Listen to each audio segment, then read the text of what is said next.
বন্ধুরা দেখো, আমাদের এখান থেকে মোটামুটি বৈষ্ণোদেবীর মন্দিরটা বোঝানো যাবে। সেটা হচ্ছে যে এই যে পাহাড়টা দেখছো, এই পাহাড় থেকে উঠে আমরা এই যে অর্ধকুমারীর মন্দির, এখানে অর্ধকুমারীর মন্দির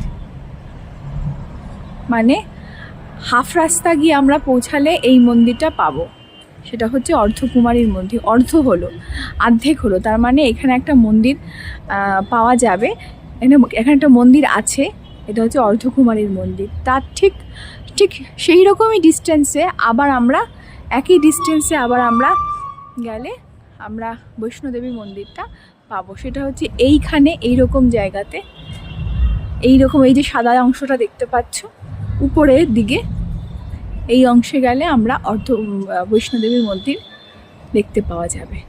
এই যে এরকম জায়গাটাতে দেখতে পাবো, আমরা পাবো। তো দেখো কত সুন্দর লাগছে দেখতে। আমরা এটা দেখছি আমাদের হোটেল থেকেই, হোটেলের ছাদ থেকে আমরা এটা দেখতে পাচ্ছি। এই ভিউটা কত সুন্দর দেখাচ্ছে দেখো।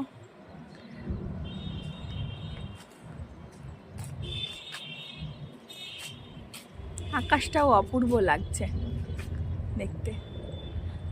আর আমরা দেখতে পাচ্ছি প্রায় এখানে ঘন ঘন হেলিকপ্টার যাচ্ছে।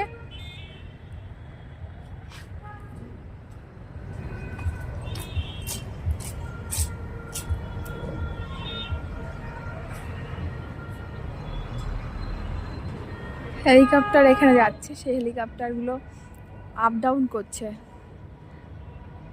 বৈষ্ণোদেবীর মন্দিরে দর্শনার্থীদের নিয়ে আসছে।